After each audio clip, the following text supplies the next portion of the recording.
सुई गैस महकमा पाकिस्तानियों को लूटने लगा। लोगों को एक एक महीने का बिल 10,000, 20,000, 30, 40, 50,000, यहाँ तक कि 1 लाख का बिल आने लगा। लोग कर्जा पकड़ के घरों की चीजें बेच के, अपने आप को बेच के बिल जमा करवा रहे हैं। ये महकमा आवाम का बोतल भर भर के खून चूस रहा है, क्योंकि गरीब आवाम का कोई वाली वारस नहीं है।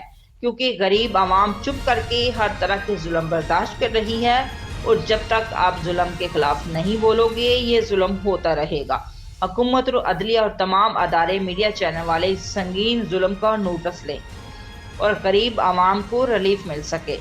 इससे पहले कि ये सब आवाम की बर्दाश्त से बाहर हो जाए और इसके खिलाफ आवाज़ बने, ये जुल्म आपके साथ हो सकता है या हो रहा है।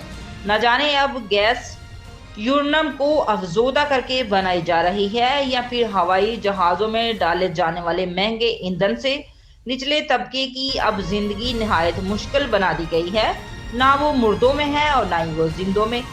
अवाम आपसे ज़बरदस्ती इस तरह की खिदमत नहीं करवाना चाहती कि उनका दम घुट जाए।